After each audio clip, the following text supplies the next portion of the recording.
Hola, bienvenidos a nuestro módulo 2 del Diplomado en Escuela para Padres. Estoy muy contenta de que hayan llegado a este punto porque ya vamos a empezar a introducirnos a los temas que competen a cada etapa escolar. En esta ocasión vamos a estar revisando clases en relación a la etapa preescolar. Como ustedes saben, esta etapa preescolar para muchas familias es el inicio de la escolarización de sus pequeños. No todos los pequeños han tenido la oportunidad de asistir a guardería y recibir toda esa información que las mamás y los papás pueden recibir o adquirir en esta etapa, que tiene que ver con las etapas de desarrollo, la crianza, algunas habilidades de autonomía como el control de esfínter, el desarrollo del lenguaje, aprender a vestirse solitos, en fin, infinidad de actividades que en esta etapa de estancia infantil o guardería se van consolidando.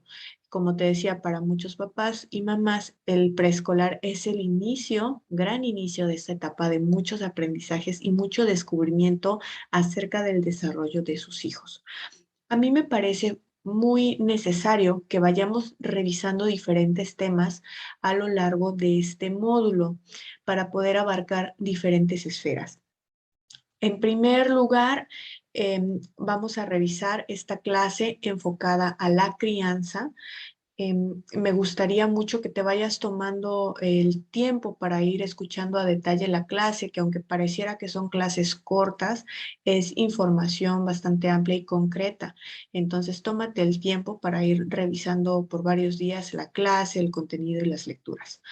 Otra de las clases que tendremos en este módulo es relacionado con el desarrollo de habilidades, tanto en el aspecto cognitivo, motriz, sensorial, socioafectivo, entre otros, que los niños deben ir consolidando en la etapa preescolar porque los preparan para su autonomía, pero también para el inicio de la etapa de la educación primaria, en la cual van a empezar con procesos cognitivos y de aprendizaje bien importantes como lo es la adquisición de la lectura, la escritura y el desarrollo del aprendizaje de las matemáticas. Pero para poder consolidar estas bases, los niños deben tener desarrolladas ciertas habilidades en las diferentes esferas del desarrollo para poder concretar esta etapa y todas las habilidades necesarias en la educación primaria. Por eso vamos a dedicar un módulo, una clase especial enfocada hacia el desarrollo infantil. Luego, otro de los aspectos que vamos a revisar en este módulo es lo relacionado con la educación sexual y la educación emocional. Las dos son bastante complementarias una de otras porque empezamos a ver todo lo relacionado con las emociones, el autocuidado emocional, el establecimiento de relaciones sociales, pero también el autocuidado corporal y la prevención del abuso sexual infantil, el cual es un tema que se requiere empezar a abordar desde la educación preescolar y que, bueno, la sexualidad, como ya lo veremos más adelante, se tuvo que haber abordado desde el nacimiento del pequeño con los padres de familia, cómo enseñarles a hablar acerca de temas relacionados con la sexualidad y para qué nos sirve la educación sexual en etapas tempranas. En esta clase voy a comenzar hablándote de la crianza. Como ya te había mencionado en el módulo 1, la crianza respetuosa para mí pues es requisito indispensable para poder trabajar con mamás y papás. En esta clase específicamente me voy a enfocar en un modelo que es el modelo de educación o de crianza danés. Es el modelo Educar. Ya te iré comentando más a detalle de qué trata y te voy a dejar por ahí el libro completo para que puedas leerlo y puedas tener como más bases, más fundamentos acerca de lo que te voy a estar explicando. Bien, bueno, entonces vamos a comenzar. ¿Qué vamos a revisar en esta primera clase? Nuestro contenido es las entreteorías parentales, la cultura de la competitividad, aprender a autoobservarnos y finalmente, como te decía, el modelo danés Educar. Todo esto, aunque tú no trabajes con niños de preescolar, te sugiero que escuches toda la clase, igual las posteriores clases, porque te van a servir de fundamento para lo que tú posteriormente trabajes si te dedicas a educación primaria o secundaria, bachillerato. ¿De acuerdo? Todas las clases son muy importantes, por favor, no te saltes y no te pierdas ninguna. ¿Qué objetivos tiene esta clase o qué objetivos podemos tener y plantear cuando hablamos de la crianza con mamás y papás? En primer lugar, incrementar como mamás y papás nuestra autoconciencia emocional, aprender a tomar decisiones responsables sobre nuestras acciones hacia nuestros hijos. Y el tercer objetivo es aprender a generar nuevas formas de reaccionar ante el estrés. Si te das cuenta, lo que perseguimos con esta teoría, con estos fundamentos que estamos revisando en esta clase, es que los papás aprendan a gestionar esos momentos en los que de pronto pierden el control, se salen de quicio, como se dice popularmente, de pronto están demasiado enojados, estresados e irritables y pierden este dominio o autocontrol de sus emociones. ¿Y cómo se manifiesta esto? Pues gritando, regañando, castigando, imponiendo. Entonces, la idea de una crianza respetuosa es tener relaciones horizontales con niñas y niños. Cuando hablamos de una relación horizontal, tenemos que identificar primero qué es una educación o una relación vertical. La relación vertical implica que vemos nuestras relaciones sociales desde la autoridad hacia abajo y en el entorno familiar fungimos como autoridad los padres y entonces creemos que los que están debajo de esa autoridad son los hijos. Entonces, ¿qué sucede cuando tenemos este estilo de crianza vertical? Nos imponemos como mamá y papá. Creemos que la única ley que funciona es la nuestra, porque nosotros somos los adultos. Esta frase común es como porque yo soy el papá o yo soy la mamá y tú te callas, ¿no? Tú no opines porque tú no sabes. Tú estás chiquito, tú todavía no puedes elegir. No te metas en esta conversación porque es una conversación de adultos y va enfocado, a esto me refiero con esta educación vertical, en la que creemos que los adultos son quienes siempre tienen la razón, quienes son la autoridad máxima para poner los castigos, para poner sanciones, para implementar la disciplina y para poner las reglas. Actualmente esto ya está obsoleto. O sea, tú en cualquier lugar donde estudies acerca de disciplina, de reglas, de normas en casa, te vas a dar cuenta que todo ya está enfocado a la crianza respetuosa. Y la crianza respetuosa habla de, como te decía, relaciones horizontales en las que padres e hijos contribuyen para establecer estos acuerdos de convivencia dentro del hogar y que van a facilitar mucho las relaciones interpersonales, las rutinas, las actividades dentro de casa y sobre todo que van a evitar que tengamos esta disciplina punitiva en la cual los niños son castigados, avergonzados, humillados. ¿Por qué? Porque son chiquitos, porque se portan mal, porque ellos no saben.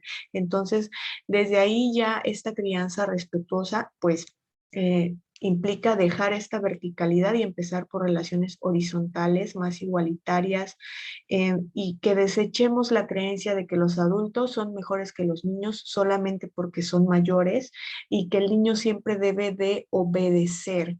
Aquí esta palabra que realmente me hace bastante ruido cuando pensamos que los niños deben obedecer a los adultos. El inculcarles esta idea los coloca en una situación de riesgo y de vulnerabilidad. ¿Cuántas clases de abuso, de maltrato, de negligencia existen hacia las infancias? Porque les enseñamos a los niños a no cuestionar lo que un adulto le dice que haga. Entonces los niños son presa fácil de cualquier forma de maltrato y forma de abuso porque les hemos enseñado a obedecer a los mayores. Entonces hay que tener mucho cuidado con esto. Otro de los principios de la disciplina o de la crianza respetuosa es la empatía. Los papás y mamás tienen que aprender a comprender de forma asertiva las emociones de sus hijos. Entender que los niños están en una fase o en un proceso de desarrollo. Ellos todavía no tienen la maduración cerebral que requieren para poder aprender a controlar sus emociones.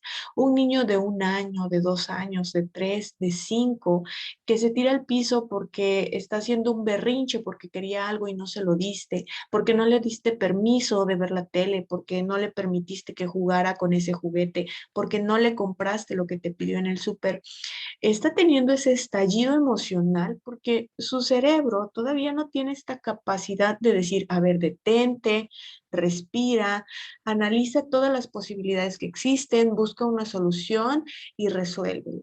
No, su cerebro es como, si lo pusiéramos como ejemplo, como este volcán que de pronto empieza a hervir toda la lava y es tan fuerte que ya no puede resistir este calor y tiene que buscar una forma de salir y entonces la lava sale expulsada hacia el exterior del volcán. Así son las emociones de los pequeños. Están ahí contenidas y cuando alcanzan su máxima intensidad no las pueden controlar. Entonces, ¿quiénes tienen que ser las personas que le ayuden a regular esa emoción? Los adultos. Pero sucede que a veces carecemos de empatía y entonces, cuando tienen algún berrinche, un llanto, se desesperan o se frustran, en lugar de tener paciencia, abrazarlos, contenerlos, distraerlos, darles una explicación, ofrecerles algún otro estímulo que sí sea viable, lo que hacemos es regañar, gritar, castigar o a veces hasta pegar o jalonear. Entonces, aquí la importante y clave de esta crianza respetuosa que te comento es tener empatía con los pequeños.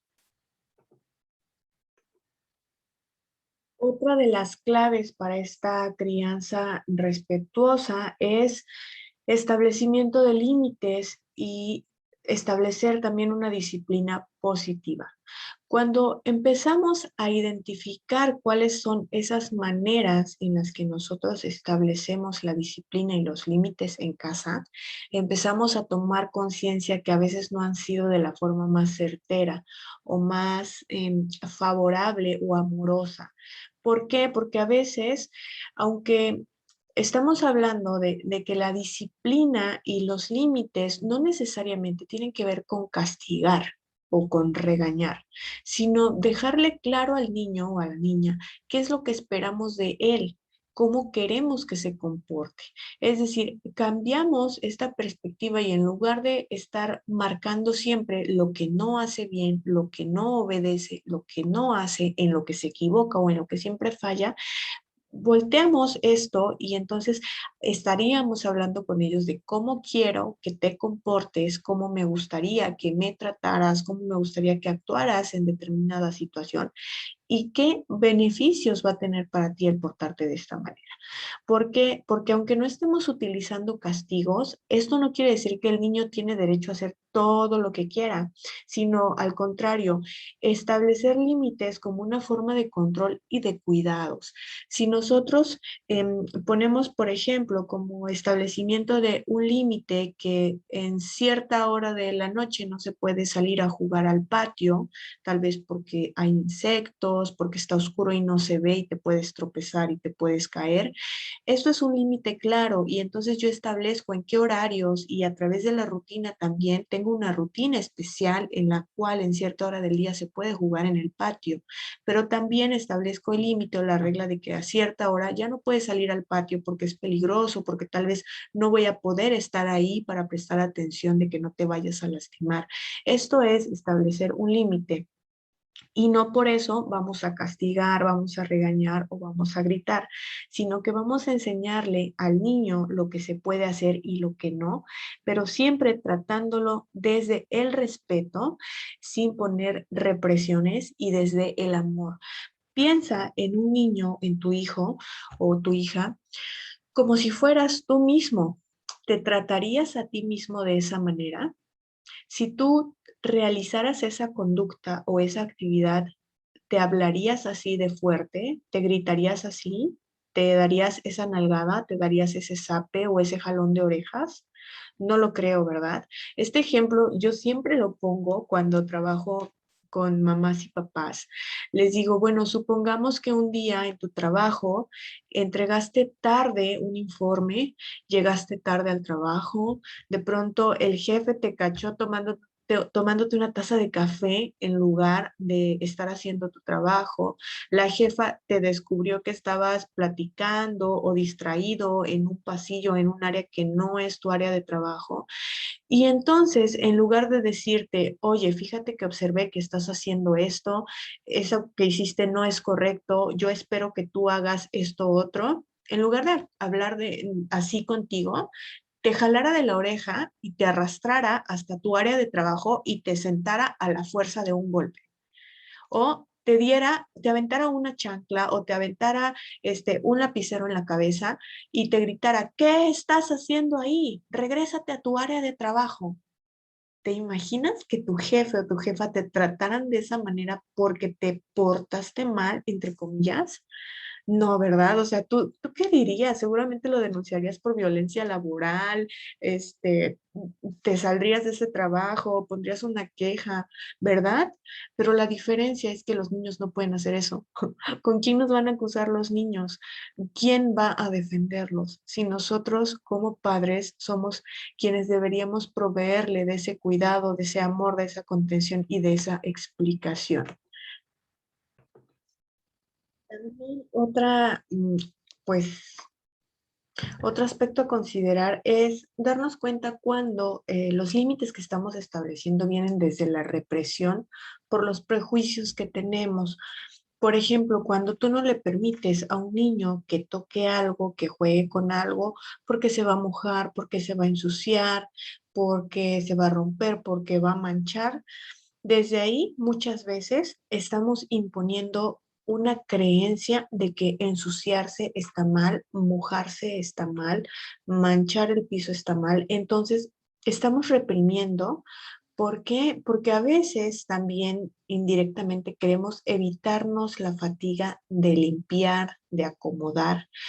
Pero si hiciéramos al revés, en lugar de reprimir, pudiéramos brindar un espacio en el que el niño pueda tener este juego libre o estas actividades libres donde sí esté permitido y sea válido ensuciarse, mancharse, manchar, y después le enseñamos cómo limpiarse a sí mismo, cómo limpiar el área donde ensució o donde jugó, ahí estaríamos hablando también de límites con cuidado, que es cuando le enseñamos cómo solucionar o cómo resolver alguna acción que hizo. Y también otro tipo de límites con cuidado es cuando les enseñamos cómo comportarse de forma que evitemos peligros o que eviten estar expuestos a un peligro. Otra de las claves de una crianza respetuosa son las respuestas a sus necesidades. Eso significa que debemos aprender a identificar y reconocer las emociones que tienen, sus expresiones, pero también lo que nos dicen, tanto en un lenguaje verbal como no verbal. No todos los niños tienen esa conciencia emocional para decirnos con palabras lo que están sintiendo. A lo mejor lo van a manifestar con un juego, con una conducta que para nosotros pueda ser inapropiada, pero que en realidad lo que está buscando es que el niño sea atendida a esa necesidad que tiene. Entonces, aquí la idea es buscar que el niño resuelva la situación, eh, pero desde un acompañamiento, desde los cuidados y también desde la escucha activa de parte de nosotras como adultos. Y finalmente, otra de las claves es desarrollar un apego saludable como forma de vida. Y esto es, pues, el principio fundamental. Cuando estamos hablando del apego, no solamente hablamos de atender las necesidades fisiológicas como el hambre, el sueño, la sed, cambiarle el pañal o cambiarle la ropa o llevarlo al baño, sino también estar ahí mirándole a los ojos, entablando un diálogo, tratándole con cariño, darle afecto físico, contención todo el tiempo.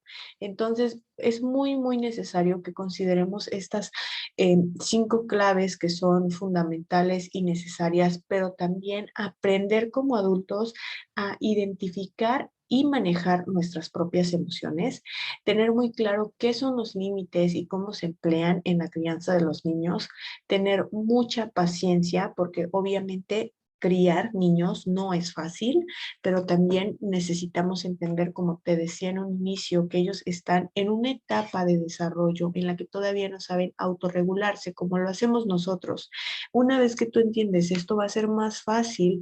Como puedes ver aquí en la diapositiva, tengo una imagen en la que yo puse una actividad a mamás y papás que es el tendedero de los castigos.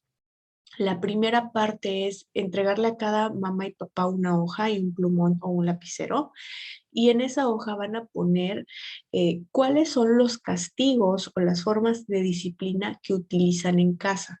Generalmente las más populares en esa actividad son contarle hasta 5 o contarle hasta 3, gritarle, regañarlo, quitarle el celular o la tele o quitarle algún juguete que le gusta, en gritar, te decía, a veces pegar, ¿no? Prohibir.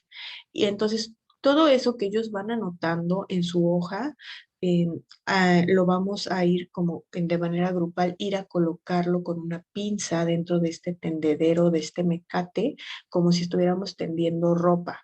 Entonces cuelgan estos castigos en el tendedero, hacemos como una pausa ya que todos colgaron sus castigos ahí y se hace un recorrido. Todos los papás pueden ir a observar qué otros castigos pusieron los demás papás y mamás. Una vez que ya revisamos todos los castigos que pusieron los demás, nos detenemos a pensar y a reflexionar, ¿realmente todos estos castigos que hemos puesto nos han funcionado? Y hacemos la pregunta abierta, ¿te funciona mamá? ¿Te funciona papá estos castigos? Todos los demás castigos que los otros mamás y papás pusieron, ¿tú crees que funcionan? ¿Qué consecuencias nos trae?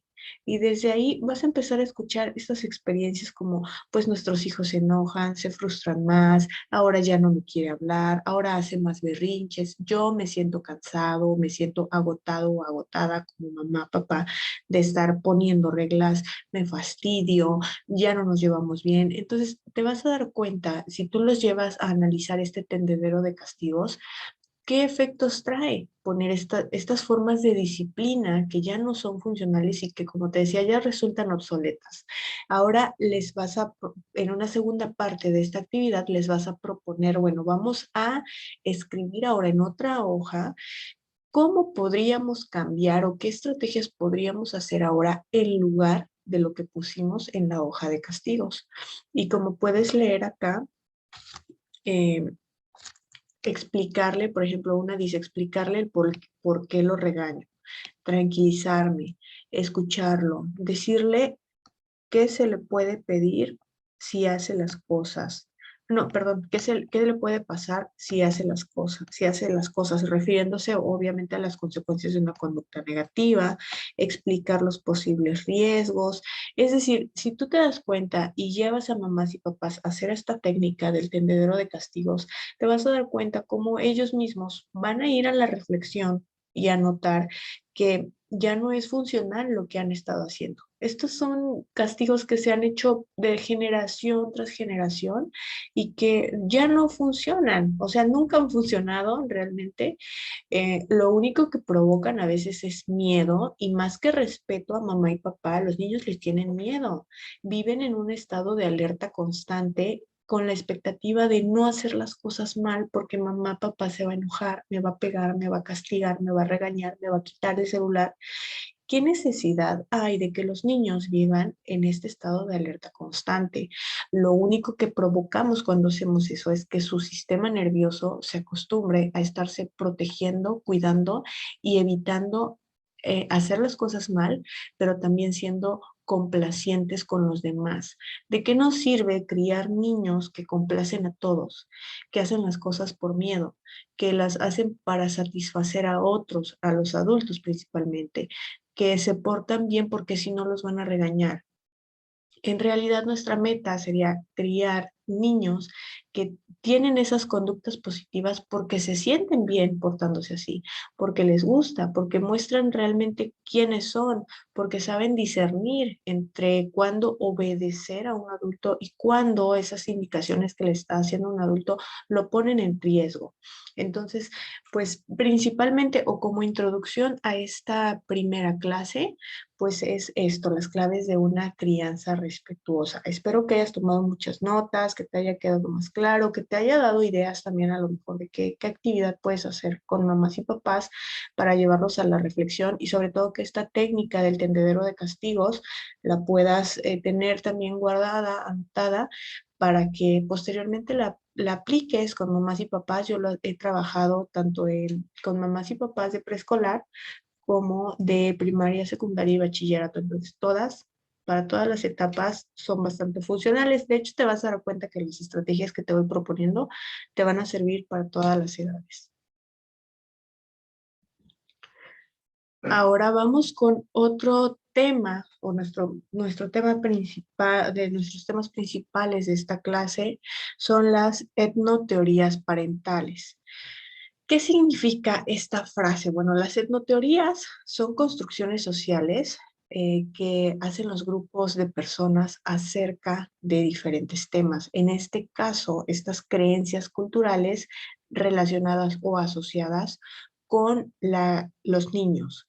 Estamos hablando de etnoteorías parentales, lo que implica ser niño referente a los valores, las creencias culturales y que obviamente lo que para nosotros como adultos significan los hijos, tener hijos o ser niños, va a tener un impacto directo en cómo nos relacionamos con los niños, es decir, cómo se portan los padres con sus hijos, la forma en que se transmiten de generación en generación este tipo de valores y creencias culturales. Entre estos valores y creencias culturales vamos a encontrar diferentes expectativas acerca de, por ejemplo, lo que es un hijo bueno y un hijo malo. Y aquí se me ocurre que pudieras reunirte con mamás y papás, invitarlos a que hagan a lo mejor una lista, dividan su hoja en dos partes.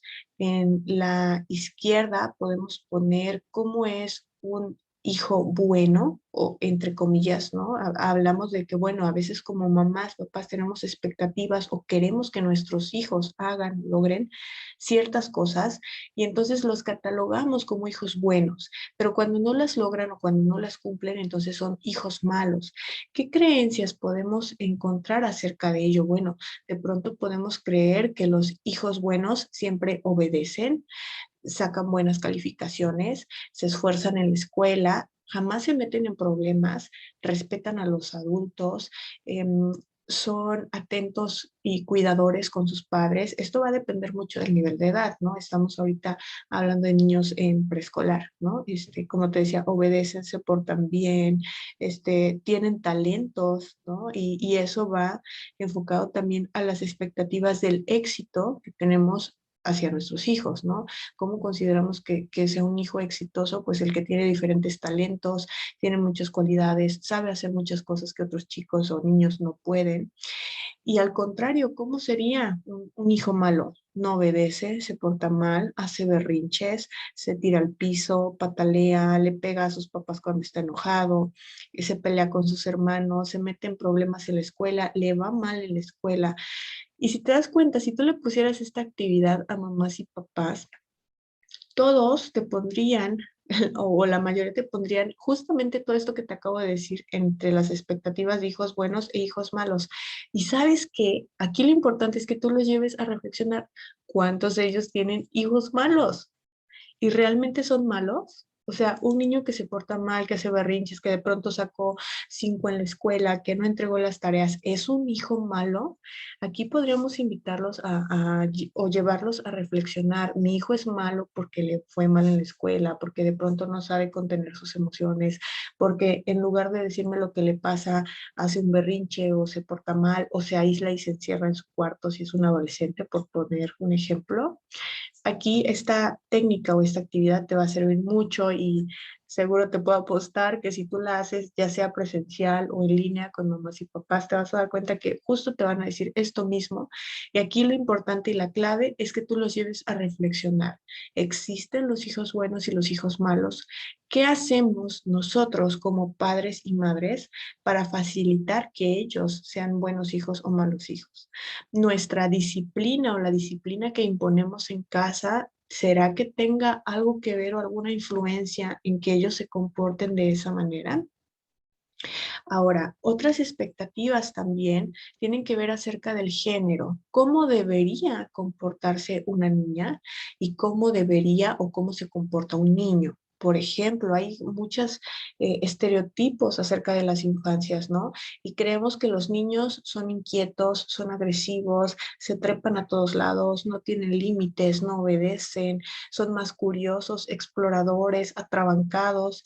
¿Y qué creemos acerca de las niñas? Que son tímidas, que son tiernas, que son bonitas, que son amistosas, que son creativas y siempre tienen todo de colores, saben decorar, saben tener su libreta en orden, saben tener o cuidar sus pertenencias, al contrario de los niños que no cuidan nada, destruyen todo, son sucios. Si te das cuenta, también ahí hay una gran barrera en cuanto a las creencias que tenemos acerca del género. Y yo aquí se me ocurre que haría un collage con mamás y papás, invitarlos a hacer un collage o en una hoja que dibujaran símbolos o representaciones gráficas como dibujos, imágenes, letras, símbolos, te decía, en los que puedan representar cómo es una niña y cómo es un niño. Y te vas a dar cuenta que ahí hay muchos estereotipos. Y ahora el tema sería, bueno, mamás, papás, vamos a trabajar sobre estos estereotipos. ¿Realmente una niña no puede ser ruda? ¿Qué creemos cuando vemos a una niña que es ruda, atrabancada, que se ensucia, se tira al piso, juega fútbol? ¿Qué creemos? ¿Qué etiqueta le ponemos? ¿Y qué pasa cuando es al revés? Cuando el niño es tranquilo, es pasivo, no se mete en problemas, le gusta tener ordenadas sus cosas, es muy limpio. ¿Qué creemos de él? ¿Y qué etiqueta le ponemos a este tipo de niños?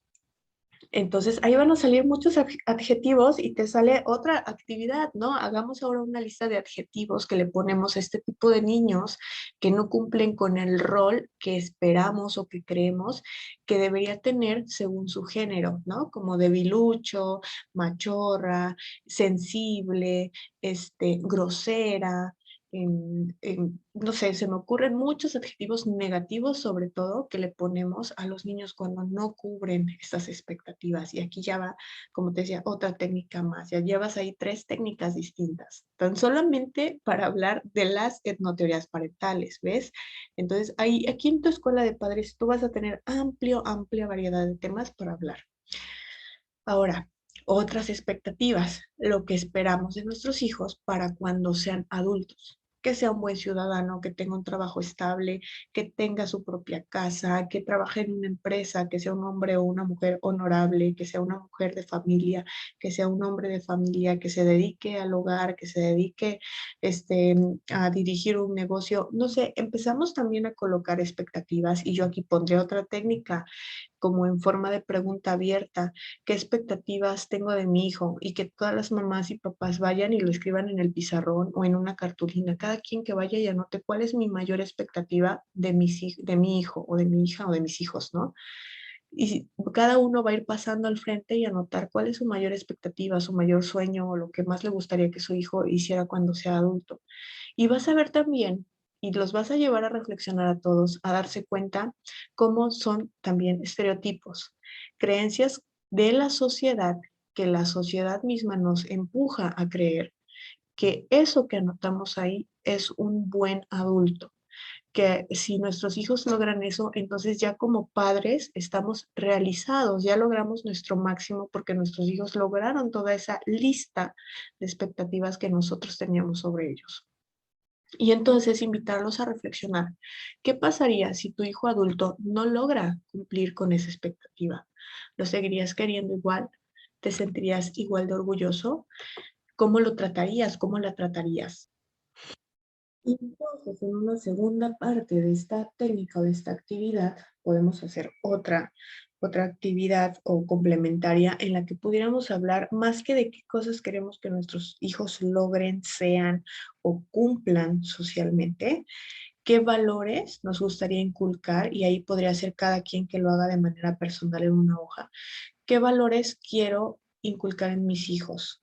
Y hacerlo en forma de lista en el lado izquierdo, y en el lado derecho, cómo estoy inculcando a partir de hoy en mi rutina diaria, en la forma en que yo le hablo, cómo lo trato, cómo yo le estoy inculcando y formando esos valores.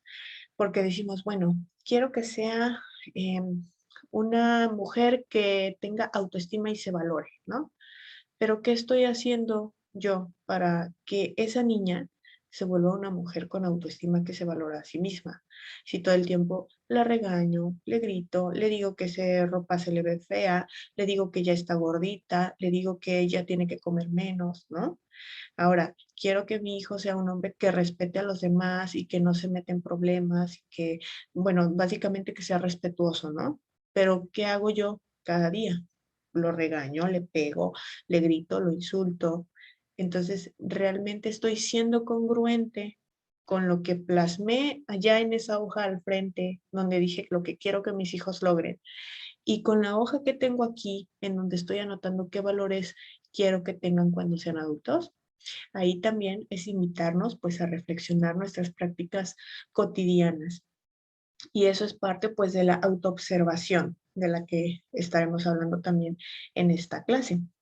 Y finalmente, el adultocentrismo, que tiene que ver con las expectativas acerca de cómo los niños tienen que tratarnos a nosotros por ser adultos y cómo todo el mundo está diseñado para que funcione en torno al bienestar de los adultos y no de los niños. Y a esto me refiero, por ejemplo, cuando nosotros, te decía hace un momento, cuando creemos que como yo soy el adulto, yo tengo que poner las reglas, yo digo lo que se hace en casa, yo controlo el dinero, yo controlo mi dinero que le doy a los niños para que gasten, le controlo cuándo pueden tener juguetes y cuándo no, a qué hora pueden salir a jugar y a qué hora no. Entonces, aquí lo que podemos hacer es como una lluvia de ideas. ¿En qué momentos, como adultos, mamás y papás, somos nosotros los que creemos que podemos tener la única autoridad? Y se van a dar cuenta que sucede mucho, no solamente en disciplina y reglas, hasta en cómo se peinan, qué ropa usan, si combinan bien la ropa o no, qué tipo de tenis pueden usar, qué corte de cabello les permitimos que tengan. Todo eso que ya va más allá de la crianza como tal, o de la disciplina o las reglas, tiene que ver ya con la autoestima, el autoconcepto del niño, porque ya estamos hablando de su identidad como persona.